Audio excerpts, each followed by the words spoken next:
Hey there, Kristen Jacobson here from BetterManToday.co. Firstly, I just want to thank you and congratulate you on actually taking action and actually being interested in watching this short movie. Now, if you're here right now, this means that you really are getting frustrated and you really want to create a breakthrough and a transformation in the most important area of your life. Now, I'm going to introduce you to a person by the name of Tony Robbins in a minute. But why I wanted to give you some context as to when and how I actually found this video. So this was back in about 2014, 2015. I was in a business in finance for myself, doing really well financially, but really I was dead inside. So I was really frustrated, angry all the time, really overwhelmed. I had a lot of anxiety. So even though I was doing okay financially, every other area of my life started to kind of slip. And it was when I watched this one video through Tony Robbins that really started to make sense to me, and really started to actually, I really started to figure out, okay, actually I'm trying to find these strategies and these tactics and this silver bullet, but fundamentally I'm actually not looking after my own physical and mental state. I was drinking a lot of alcohol, wasn't really training a lot, and I wasn't actually even really breathing most of the day. And then I had this story and this belief system that said that I can have success in business and finances, but that will come at a cost of everything else in my life. And that was through personal experiences that I had with family members that, went through a stage where they had a successful business and everything like that, but everything else kind of went to shit. So, and that I was role modeling off the male figures in my life. So that's when I actually started to watch this Tony Robbins video specifically, and I actually went through and did a couple of events with Tony Robbins himself and started to fundamentally shift my life in a big way. So I wanted to give this to you because most of the time what I find working with men who are feeling stuck and feeling like they're not able to break through and that they seem to be self-sabotaging or just can't figure it out, it's most of the time it's because they're focused on strategy and what they need to do rather than the fundamentals of what their core belief systems are and what their stories are and how they've created those stories through the state physically and mentally that they're in. And they're not generally in a good state. They're tired, they're lacking energy, they're not as fit as they used to be, they're probably drinking a bit too much alcohol and drinking too much caffeine. And once we start to change those things, then things can start to really have an opportunity to change. And until then, we don't really have an opportunity at all, because someone could give us a strategy that's perfect and we may not follow through. And you probably have had that happen in your life before. So here's Tony Robbins. If you don't know who Tony Robbins is, he's a peak performance coach. He's worked with people all over the world. He's worked with some of the top leaders and athletes around the world, including Andre Agassi, Hugh Jackman, Oprah Winfrey. He's also worked with Conor McGregor, worked with Kevin Hart, worked with some amazing people and peak performers. So he knows a thing or two about human performance and how to create a breakthrough, especially when you're feeling stuck or that you felt like you've tried everything. So I hope you enjoy this short movie. Please give yourself permission and do yourself a favor. Turn off your phone. Get rid of all distractions. Just focus on this for the next half an hour or so, because it could fundamentally be the game changer that you're looking for. So give it a watch. Thanks, guys, and I look forward to connecting with you soon. About 35 years ago, I got obsessed with a simple question. What makes the difference in the quality of people's lives? What makes some people leaders and other people followers? What makes most people talk about a dream and never follow through, and other people, just a small percentage, kick ass, take names. You can throw any obstacle at them, they find a way to break through. What's the difference? And when I first grew up, I grew up very poor financially. I grew up in a very tough environment. When I met my fourth father, I said, Mom, I'm confused. I was confused because I always loved people, just my nature. But when I was in high school, I was not the most popular kid in school. In fact, the most popular kid in school treated me like hell. He was so vicious and mean. I thought, what makes that guy popular? So it made me obsessed to want to know why people's lives turn out so differently. And my first answer, growing up poor with no great role models, was, well, some people are just lucky. They grow up in a family where everybody loves each other and they stay together. You know, some people are lucky. They grow up in a family and everybody's educated, and so they work hard to educate their kids. Or some people are lucky. They grow up in a family with lots of money, so they have resources to travel and learn and expand and do whatever they want. And as much as I wanted to believe that story, that some people are just lucky that they had a better family, when you pay attention and you're even slightly honest with yourself, that story doesn't hold up, does it? Because when you look around, what happens to people that were truly given everything and they don't have to work for it? What happens to the person who's born and they got total love and support from their family? They have total financial abundance. They don't have to worry about it whatsoever. They got all the great education. What happens to the majority of those? Not all, but the majority of those people don't build any muscle. They're not hungry because everything was given to them, so they don't have any hunger that could give them drive. Which if you ask me, Tony, what's the single most important key to success above anything else? It's not talent, it's not skill, it's hunger. If you get enough hunger going in you for an answer, you'll find the answer. If you get a hunger enough inside of you that says, I gotta take things to a next level, I gotta achieve, I gotta make a difference, I gotta expand, you will find the answer. People's intelligence will expand if they got enough hunger. But if you got everything and you're not hungry, you're not gonna have much. Look at the pathetic people you read about in the rag newspapers who were given everything. And as a result, what do you find out? The majority of people that are given everything, you find them living in rehab. They've been getting everything else and they're going in and out of rehab for drugs or alcohol or something else. And then you find these people that life seems to have stepped on. You know the kind of people I'm talking about? Life has kicked them in the face. They've experienced tremendous injustice. Nothing has been fair to them. They've been abused mentally, emotionally, sexually, spiritually, whatever. And very often, those are the very people that most of us are inspired by who achieve levels that most people never dream about and who touch society. For example, what would you guess would be the future for a child if I described their background? Because most people think biography is destiny. What you've been through determines who you are. And most of us, if we're not succeeding, can tell everybody the stories of why we're in that place. But it's much more fun to tell people where you are today in spite of what happened in your life. That's a much more interesting story, isn't it? But if you look around, what if a person's story is this? True story. A person's born and their father's not there as a baby. Their father left before they got there. Their mother is going to raise them and their mother's 13. A child being raised by a child. If that's all I told you, what would you predict the future of this child would be good? Real positive, uplifting, expansive, powerful, influential, or concerning? Concerning. What if I said this 13-year-old mother didn't know what to do with this baby and was overwhelmed, so she gave the baby most of the time to her grandma, who had lots to deal with? And what if I told you, with grandma not noticing, before this child was 13, she was sexually abused more than 3 times by different people in family and friends? Now, a little baby being abused, a child being abused. What's the future? Doesn't look too bright, does it? What if I told you at 13, when the baby turned 13, this baby became exactly like her mother and became pregnant as well. Followed exactly in her mother's footsteps. What if I told you at 13, when the baby arrived, the baby was stillborn? The baby died at birth. What would that do to an adult mom having a baby, much less a 13-year-old child? What if I told you the kid went a little crazy with her behavior, got so outrageous and out of control, they put her in an institution, but fortunately the institution didn't have enough beds, so they couldn't keep her there more than a few days, and they finally released her to a man who claimed to be her father, who she'd not met. By now, I'm sure you figured out whose story this is. Who is it? This is Oprah Winfrey's story. Oprah Winfrey went through all that we just said, plus she was African American at a time in the US when the President of the United States was not African American, and when many people in the US did not judge people by their character, they judged them by their color, based on nothing whatsoever. This woman has become one of the most influential people in the world, females on the planet, and that's her story. So the reason is, whatever story you're being told about the economy, whatever story you're being told around you, you have to be so aware not to buy into a limiting story. Either someone else telling you that or you telling yourself that.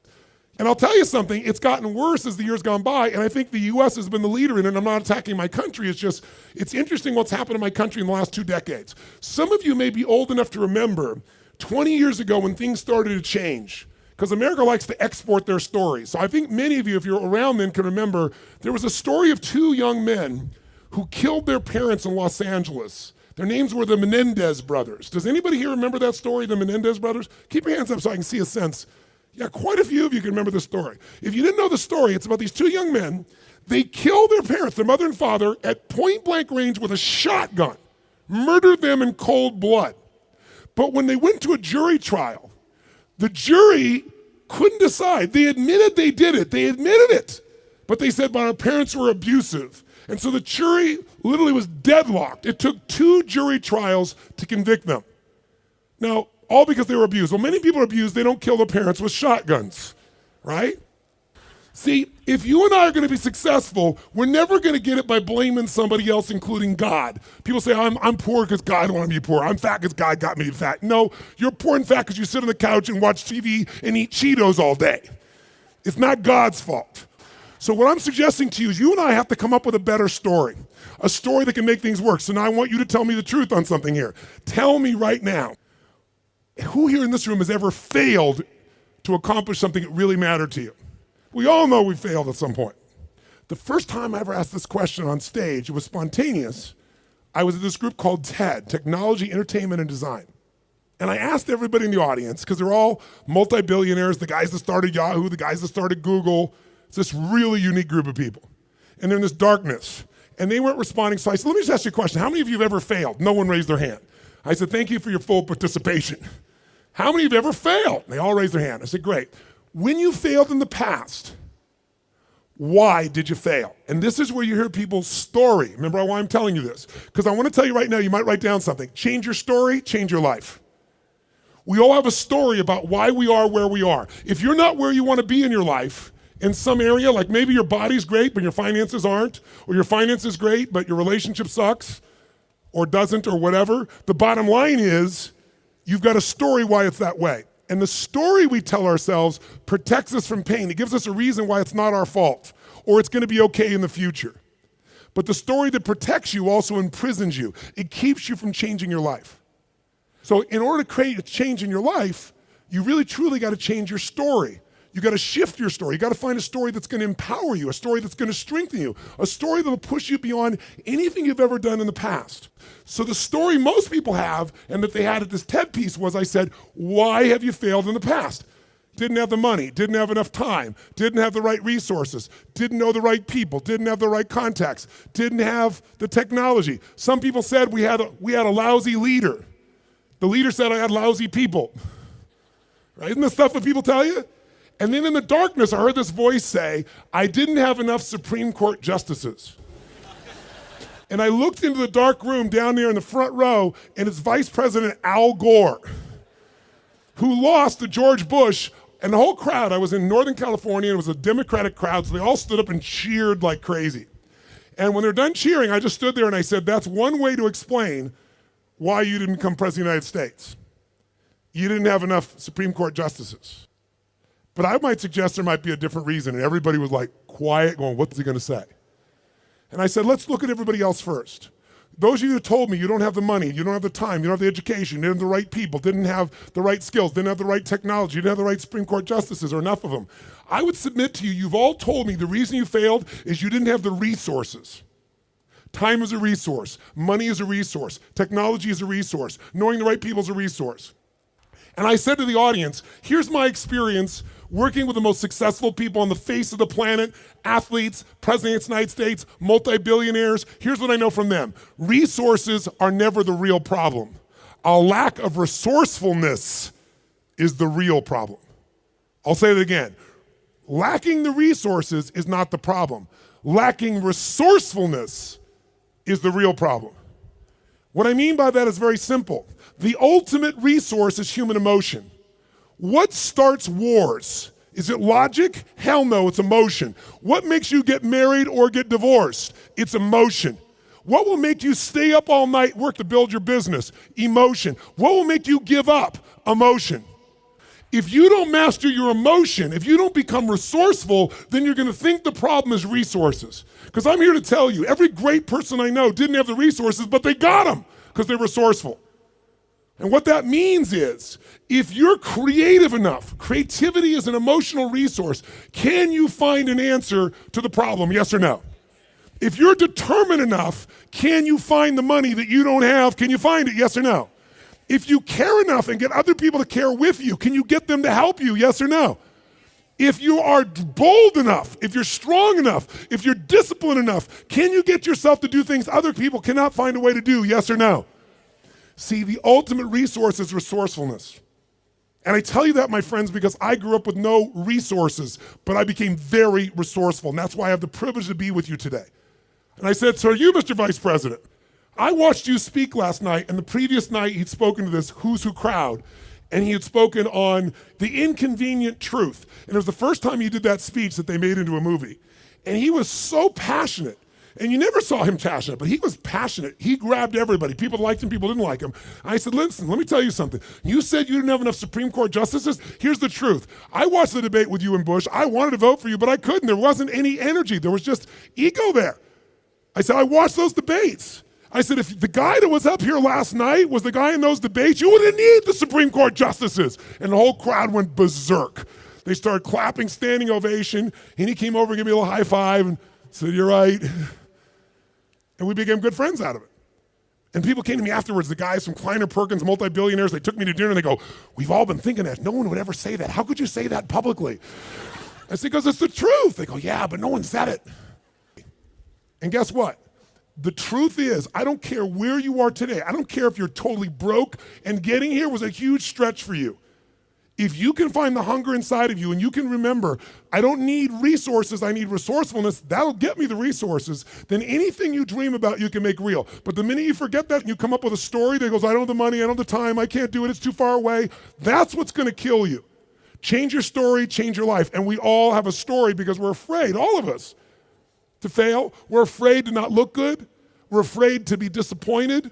We're afraid to get our hopes up. But the only way that you get courage, courage means you're afraid, but you do it anyway. It's not courage if you're not scared. And so there's going to be people talking here the next few days or today that they're going to give you some great strategies. Whether you do it or not is not going to be based on your ability. What you're capable of is amazing. What most people will do is disappointing. It has nothing to do with the content of what needs to be done. It's everything to do with the mastery of your own states. So here's what I believe. My passion is not just get up and talk. My passion is get people to rewire themselves. So how many of you came here not just for information? How many came here for some breakthroughs? A breakthrough means a new quality of life where things that were impossible are possible. Who's with me on this? Say aye. So let me give you 3 keys to a breakthrough. Any one of these 3 can give you a breakthrough, but if you do all 3 of these, you're gonna have an extraordinary breakthrough. So let's start with something so simplistic that none of us would be emotionally attached to it, and we all know it's true. And let's take a symbol in society. All over the Western world, including Australia, and you guys are a bit better than America, but not by a whole lot. What's happened to societies, Western societies, in terms of their health and fitness? Now, I don't know the current numbers here in Australia, but I'll tell you how bad it is in the US. I know you're slightly better than this. 1/3 of Americans are obese now. 1/3. Literally 60% of Americans are overweight. Now, I want to ask you a question. Is that because the strategies required to losing weight are so complex that it's just completely overwhelming? Is that why? Yes or no? No. However, if you have the wrong strategy, you're guaranteed failure, even if you're motivated and driven and excited. Is that fair to say? Like, I can remember a few years ago when on the cover of Time magazine was a diet called the Atkins diet. And it said, I don't remember the exact number, I think it was 13% of Americans, the largest number ever, were all on this diet. Now, if you knew anybody who was on the Atkins diet, of course you'd lose weight. First, the number of calories you took came down, but second of all, you ate such an acidic diet that you literally had to pee on a stick so you wouldn't go into acidosis. And if you ever smelled the breath of someone on that diet, you wanted to stay as far away as you humanly could be. Now, that's not too hard to figure out, that if I got to pee on a stick so I don't go into acidosis and my breath is this bad, this may not be a sustainable approach to losing weight. But everybody did it. So if you have the wrong strategy, it's not going to work. So let me give you 3 things in reverse order of importance, okay? Reverse order, least important first. If you want a breakthrough, one of the things that give you a breakthrough is a strategy. A new strategy could change everything. Does that make sense? A new way to do something. If you come up with the right strategy, it could save you a decade. It could save you 5 years. And one reason to come to a seminar like this, in my opinion, is to gather up as many strategies as you can. And what I want to do in just this short little time I have with you is see if I can give you some strategies that'll give you breakthroughs in whatever you want to go after. Some real quick strategies that really work. What is a strategy? It's a specific way to do something that if you do it that way, you get the result every time. Let's think about strategy like a recipe. If you know someone's recipe and they took 25 years to figure out how to make the perfect chocolate cake, and you're not a baker, but you got their strategy, you got their recipe, how often can you get the same quality of chocolate cake if you follow their recipe, if you follow their strategy? How often will it work? How many times? Every single time. That's the beauty of a strategy. So there's going to be a lot of strategies available to you here during this course. I'd be listening and find the strategies that appeal to you most. But I'd submit something to you, my friends. I'm a strategist. I'm a business and life strategist. I'm always finding the little thing that'll change it all. I'm obsessed by it. And I fill up my events with them. But I know something about strategies. You can give someone the perfect strategy, and they can still not do it. They can even know it's the right strategy and still not follow through. That's why the problem in our society is not a lack of strategies. If I said to you right now, okay, we got to lose weight, and we're in downtown Brisbane, and we were to walk 10 blocks, how many places would we pass within 10 blocks that could help you to lose weight, for example, or get fit or get strong? How many? In fact, you don't even have to get up out of this building to learn how to lose weight, because today, God forbid you were going to get up and walk, you could just pull out your iPhone or your iPad or whatever phone you have, and you could download 10 books right now that you'll never read, right? On how to do it. Maybe you'll start reading the first one, and then you'll get a little text. Oh, what's the text say? And you won't read the rest of the chapter. How many trainers are there in the Brisbane area that could get you fit and strong? Are there plenty, yes or no? Yes. So is it a strategy problem, do you think? No. So don't get me wrong, I believe strategy is invaluable, but strategy without the next two is basically worthless in my experience. You know what to do, but you don't do what you know. But the right strategy versus the wrong strategy is critical. And why don't you make a note of this, really important. You have to do the right thing at the right time. I'll give you an example in my country. Buying a house, right thing to do. In my country, 2007, wrong time. If you bought a house in the United States in 2007, right now you're upside down anywhere from 30 to 70%. 70. In places like Las Vegas, they're down 70%. I have a friend that had a $10 million home just sold for $3 million. That's why, my friends, I'm a student of seasons. That's why you have to understand and become so incredibly bright and aware as to what's really going on. So when someone tells you the strategy, you go, is that really right now? Because they'll show you a strategy that worked. The question is it working now? You want someone who's done it and is doing it. People go all the time and they go see someone, let's say a really nice stockbroker who then tells them what to do with their finances, but you got more money than he does. That ought to be a clue he's not the person to talk to. People go to psychiatrists all the time that are taking antidepressants for their depression, and they wonder why they don't get better. I mean, we're weird this way. I'm telling you, if you're going to get a strategy, you better get somebody who's doing it, someone who's getting results. Now, strategy, is it critically important? Even though I beat up on it, is it still a huge advantage with the right strategy, yes or no? Yes. So what's the second thing? The second element, though, that affects whether you're going to use the strategy or not is the story you tell yourself. Does that make sense? Because if your story is, I'm big boned, or I've tried what? I've tried what? Everything. If you tried everything, you'd have the answer. Right? But when people say I tried everything, what does that do? It makes your brain go, see, I've tried everything. There's no reason to try anymore. It's not my fault. I'm just big boned. I just have low metabolism. Right? It's just, I've always been this way. And by the way, people's stories are often true, but they're not effective. It may be true that you have low metabolism. It may be true that you're big boned, but that's not why you're fat. It's because you're doing nothing to change your metabolism. Make sense? Or I don't have a relationship with a great man or great woman because all the good ones are gone. Or they're gay and I'm not, or I'm gay and they're not. Something of that nature, right? Isn't that a common story people tell themselves? And what does the story do? It kills your hunger, it kills your drive, it gives you a reason not to face the discomfort. We've all lived in a society that has trained us since we're this tall now. Most of you, by the time you're 21, saw 2 million commercials and had to instantly get out of pain. Instantly out of pain. You know what the problem with getting out of pain is? It takes away the purpose of drive. How many of you know somebody who takes antidepressants right now and they're still depressed? That's because they have the same story. Even though they changed their biochemistry, the same story brings them to that lousy place. If your story is, I don't have the resources, that story is going to kill your future. If your story is, I can get any resource I want, if I find a way to add enough what? Value to other people's lives, then you can get the resources. It's so amazing. I don't know, because in Australia you don't have a lot of places to go. I know there's a few, but how many of you in this room ski or snowboard? In skiing or snowboarding, if you take up the sport and you get on a really vicious hill, what they call a black diamond hill, there's edges where if you don't stop, you go to the edge and you'll die. And what happens is when you're brand new and you're starting to skid out of control, most people slam themselves on the ground and try to hang on to the hill for dear life. And those are the people that will never master skiing or snowboarding because they let their fear of the edge push them down. The person that goes, I'm gonna dig in, I'm gonna work even harder, I'm gonna carve. It's scary as hell, but I'm gonna stay with it. They learn to carve. Those are the people that have skiing or snowboarding be something they love for the rest of their life. Your story is everything, my friends. And by the way, I'm not lecturing you. I'm sharing with you because I've learned by my own stupidity. That's the only reason I can share this. But you change that story, you'll change your life. Give up the story that limits you. It may even be true. You may have ADD.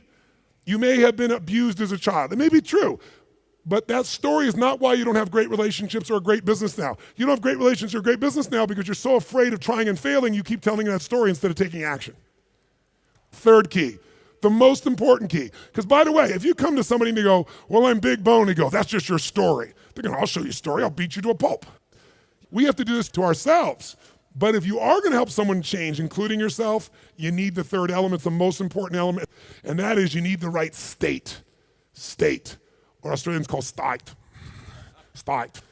If you're going to have the right state, then what you have to understand is your state determines how you think and feel, right? How many of you in this room can remember a time when you got really angry at somebody? Did you ever notice when you're really angry at somebody, suddenly you remember everything they've ever done? Because when you go in that angry state, it makes you take the parts of your brain that relate to a story that supports that state. On the opposite, how many of you in this room can remember a time in your life when you fell head over heels in love with someone out of your mind? How many can remember a time like that? Say I. It's been a long time for some of you. Is that all the, make the sound of head over heels in love. Go ahead, make the sound. Is that short-lived for you? Let's try this. Ever been so head over heels in love you couldn't stop thinking about the person? You wanted to make love to them every moment. You're just dreaming of them. You felt them wanting you. You wanted them. You're out of your mind. Make that sound. What does that sound like? Go ahead. Much better. Much better. See, in the beginning of a relationship, when you love somebody, what will you do for them when you love somebody? What will you do? Anything. If they say, would you take out the trash? You go, take out the trash. Right? But after 7 weeks, 7 months, or 7 years, or 70 years, somewhere in that range, something clicks different in you and they go, could you take out the trash? And you go, what do I look like, your janitor? And they go, I don't know what it is. We used to have so much passion. Where did it go? I'll give you a clue. Write this down. If you do what you did in the beginning of the relationship, in the end of the relationship, there won't be an end.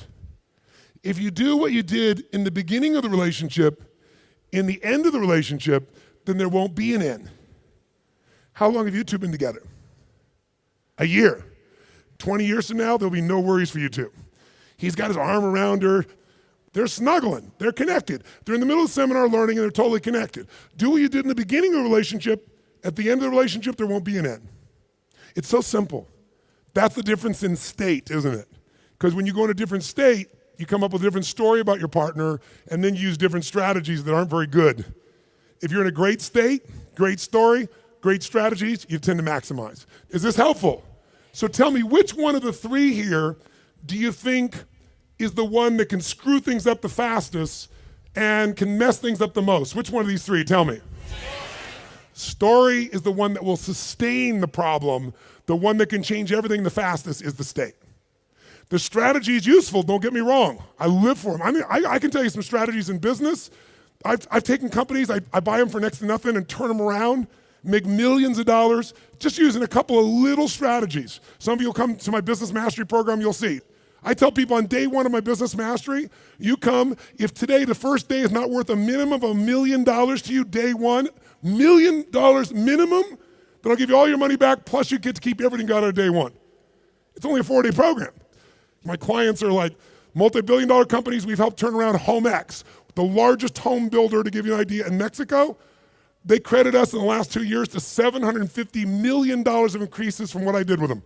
That's their words, not mine. Or taking a chiropractor who's got 3 people and doubling his business in 6 months. I've done that with strategies. Simple business strategies where if you don't know the strategy, ignorance is not bliss, ignorance is poverty, ignorance is pain. And the way I got those strategies is I'm willing to fly anywhere, do anything, spend any amount of money because I knew the value of the strategy. But all that still would have been worthless if I didn't apply it. What got me to apply it was the right story in the right state. If you want to change your story, first thing you got to do is change your state. Does this make sense, yes or no? So now, let's take a look at you and what you want. If you and I want to say, why do people's lives turn out differently than other people? We can come up with one word and I can show you where it is. Decisions. Write down decisions, not conditions, determine my destiny. Decisions, not conditions, determine my destiny. If you look at your life and you look back on it over the last 10 or 15 years, I'd be willing to bet there have been some decisions that if you would have made a different decision, your life would be radically different today. Your relationships or your income or your happiness or your body weight. Everybody's got a story about how the condition affected them. But I can take you 2 people that went through the same conditions, and one person comes back from war and they kill themselves or other people, and somebody else comes back and they spend all their life working for peace. I can find 2 people that were abused as a child. One of them lives totally inside themselves, feeling sorry for themselves. The other one becomes somebody who has an incredibly passionate relationship because they're never going to let anybody hurt who they love. Same conditions, different decisions. So when the economy that you're going through right now, it doesn't matter what the season of your economy is. What matters is the decisions you're going to make. And let me give you the 3 decisions you're making every moment you're alive, including in this moment. And you see if it's true or not. First decision you're making right now in this moment, every moment of your life, is what to focus on. What to focus on totally affects your life. Think about it. Whatever you focus on, you're going to feel even if it's not true. If you're focusing on, oh my God, the economy's going to go to hell, when you focus on like that, you're going to feel like hell, and your decisions are going to be hang on to what you got. If you're focusing on, everybody's scared to death, this is a perfect time for me to find an ultimate advantage, because during times of maximum pessimism is when you can do the best. If that's your focus, you're going to find a different set of opportunities. Focus equals feeling, focus equals direction, focus shapes everything. What's the problem though? Most of us don't control our focus, we let the world around us do it, don't we? If you're going to turn on the television set, tell me something. What does the news always try to do to get our attention? Tell us what's rosy and beautiful and magnificent? No. Or find something that will jolt us. Which one? Jolt us. In the old days, today the news is in your pocket, right? It comes to you through your Twitter feed. It comes to you by being fed to, for example, by text by friends or whatever. The news follows us. But to get our attention in a world where everyone's fighting for our attention, they're looking for a story to jolt you. In the old days, before you had news in your pocket, you walked by a newspaper stand, and if it said something like, headline at the top said, great weather this weekend, what did you do? Smiled, that's cool. Did you buy the paper? No, I'm not gonna buy the paper. Great weather, I know what I need to know. But if the headline says, big storm coming, what happened? Boom, some money went in that sucker you pulled out, you need to know more. So the news is so competitive today, 24/7, there's not enough news. They've got to constantly play this game. So if you don't take control of your focus, the world will do it for you. If you want to feel good about something, what kind of news? What if there was a movie, and you went to the movie, and here's the beginning of the movie. The main protagonist, the main character, is cool, having a great time, physically healthy, strong, happy, great family, great finances, great everything. That's how it starts, okay? Second part of the movie, still good. Third part of the movie, phenomenal. End of the movie, everything's cool. Who's going to go to that movie? What are they going to say? That movie's the most boring what? Movie on the planet. So you and I, if we don't take control of our own focus, we let the environment do it for us because they're always looking to get your attention. Film at 11, your child could die by drinking the natural water here coming out of this area. And when you get to the story, it's never quite the story, but they use that headline to get you. There are headlines in your own life too, though, aren't there? Headlines we use on ourselves. If you want to change your life, change your focus. I'll give you 3 examples real quick. Everyone has a pattern of focus. It's not what you focus on in the moment that affects you. It's what you focus on regularly. So for example, do you tend to focus, personally you, on what you can control or what you can't control? Those of you focus on what you can control tend to feel more in charge of life. Those that focus on what you can't control, by the way, is there plenty of stuff we can't control in this world, yes or no? Tons. And if you focus on it, you will be depressed. Depressed people constantly focus on what they can't control. Second, and it doesn't matter what drugs you take, if you keep focusing on what you can't control, you're gonna get depressed if we add 2 more. Here's another pattern. Do you tend to focus on what you have or what's missing in your life? The tendency today is what's missing, and sometimes we make up what's missing. If you focus on what you have, when you're focused on what you're grateful for, how does your life feel? When you start thinking, oh my God, look at how I'm living. I mean, the worst Australian person who's having the worst, toughest time is having a better time than 90%, I should say more like 80% of the planet. Because about 80% of the planet lives on $2 a day. Most of us, our worst nightmare is somebody else in the world's greatest dream. But if we don't focus on what we have, and we focus on what we're missing, you're gonna feel like hell. And don't get me wrong, sometimes focusing on what you're missing will give you some drive. Cool, but you just gotta balance it out. People are depressed, always focus on what they can't control, always focus on what's missing. And here's the third one they have, third one. And by the way, most of you have one of these, maybe 2, not all 3. If you have all 3, I know you get depressed pretty easily, okay? Third one, do you intend to focus on the future, the present, or the past? Now, we all do all 3, right? But which one do you tend to put more focus on, the future, the present, or the past? What is it for you? Just say it out loud, quick. Future. Now, in this room, you hear a lot of the future, which in my country is called future. And most of you came here because you're interested in the future, aren't you? Isn't that why you came here? That gives you an advantage, doesn't it? Because most people tend to look at the past. If you're focused on the past, since you can't control it, it's gonna probably, many times, lower your energy or even depress you.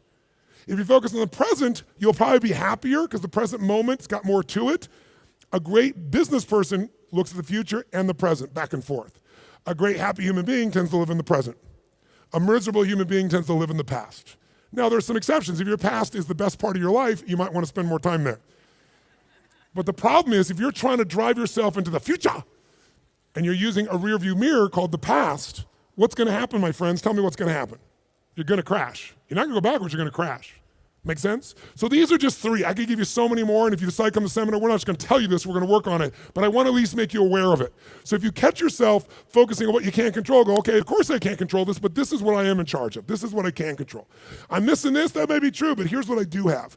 That will shift your state, which will then allow you to come up with a better what? Story, which will then get you to possibly be able to use a better strategy. Here's the second decision you're making right now as you're sitting here. Second decision, as soon as you focus on something, you now have to give it a meaning. What does this mean? What does this mean? So for example, is this problem in your life a problem? Is it God punishing you? Would it feel different than if you said I have a problem versus God's punishing me? Or is it a challenge? Or what if it was a gift? What if this problem was truly a gift? Would it change how you felt, the state you're in, the strategy you would find, versus if you thought this was a curse? You better believe it. And every moment we're making decisions once we focus on something, on what it means. Were you just humiliating me? Were you teasing me? Were you challenging me? Whichever one you come up with is gonna change a very different relationship between you and I. And it's all what you make up in your head, the meaning you give it. Is this the end or the beginning? If you think this is the end of a relationship, are you gonna treat the person the same way as if you think it's the beginning of a relationship, yes or no? If you think this is the end of your career, the end of opportunities to invest versus the beginning of them, then your whole experience is different. If your economy really were to take a huge explosion and take a huge drop down, it would be one of the greatest opportunities of your life.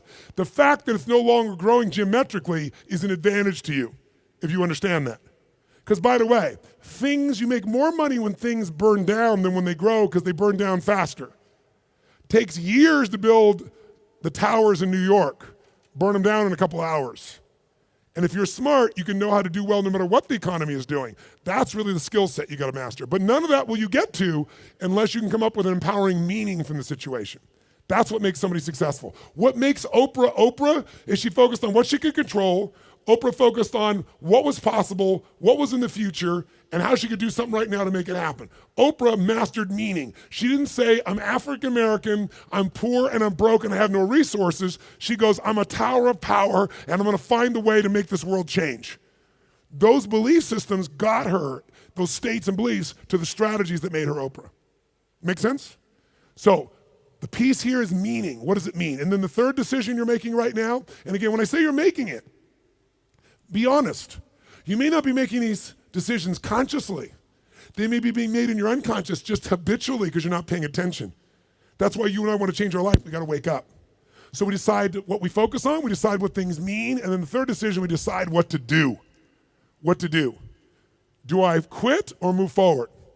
Do I go interview this person and figure out what they know, or do I just go home and have lunch? Do I enroll in this course so I keep growing, or do I go home and say, let's just see how I do? Your decisions are going to be affected. Do I stay married or do I get divorced? Do I walk up to that person and say, I want to meet you, or do I just stay here and go, maybe it's not the right time? Your decisions of what to do are powerfully shaped by the emotions you were feeling, and the emotions came from the meaning. All right, welcome back. So I hope you watched the full video and you haven't just skipped through. If you have skipped through, please take the time, watch the video.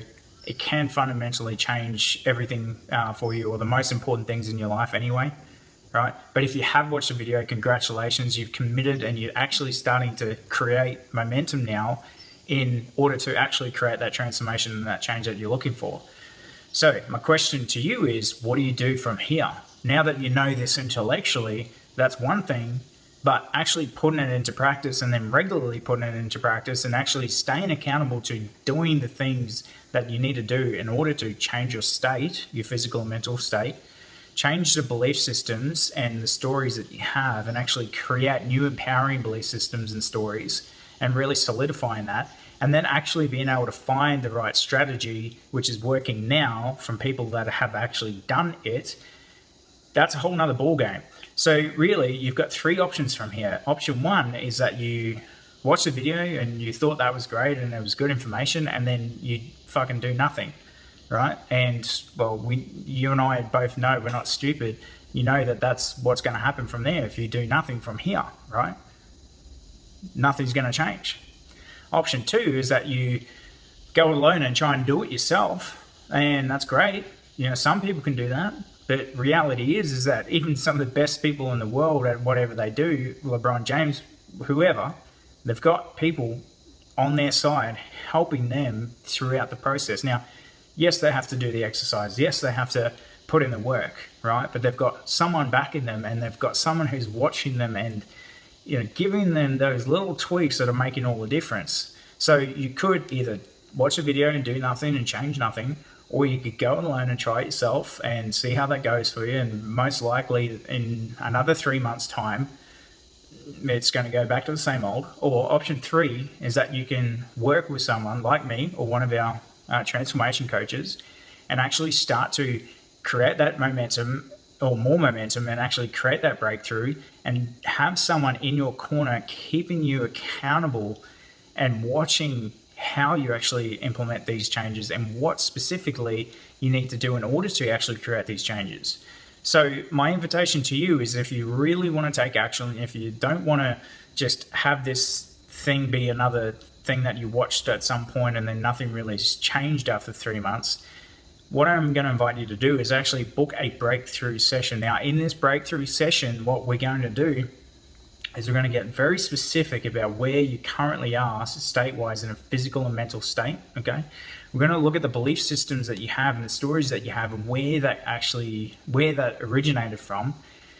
And then we're going to put strategies in place. We're going to put things in place in order to start changing that, and then also talk about how we can create that momentum or continue that momentum long term. Now, this is usually $249, right? But I am literally offering this to you for free. Why am I doing that? Well, number one, because if you're watching this right now, I know that you're committed to actually making a change, because honestly, most people, they don't even get to this point. So if you're watching this and you got to this point, I know that you're pretty freaking serious about making a change. Second reason we're doing that is because we want to give you an opportunity to see the impacts that we can make and see how transformation coaching can really help. So yes, if we are a good fit, I'm going to make an offer to you, or one of our team members is going to make an offer to you to continue the coaching for a price, right? It's not a free service. We're a business. We've got to be able to be profitable so that we can go and help other men do the same thing, right? But only if it's a good fit. So if it is a good fit, we talk about exactly how that works. There's no pressure. We don't need to sell you on what we do, because we know what we do works, right? And if we're trying to sell you on something to change your life or transform your life, then you're just not the right person for us, right? So we'll talk about the services that we offer throughout that breakthrough session. But fundamentally, what you walk away with is clarity of exactly what's going on and exactly what needs to happen moving forward. And that's it. So click the link somewhere around this video. If you have any questions, there's also a space for you to check in with us and ask us any questions that you might have before you book in the breakthrough session. It goes for 45 minutes, and it could be the pivotal moment in your life that's going to change decade after decade for you. So I'm not sure what you're waiting for, but click the video somewhere around here, or don't, and just try and do it all yourself, which probably isn't going to work. So anyway, guys, take care and connect soon.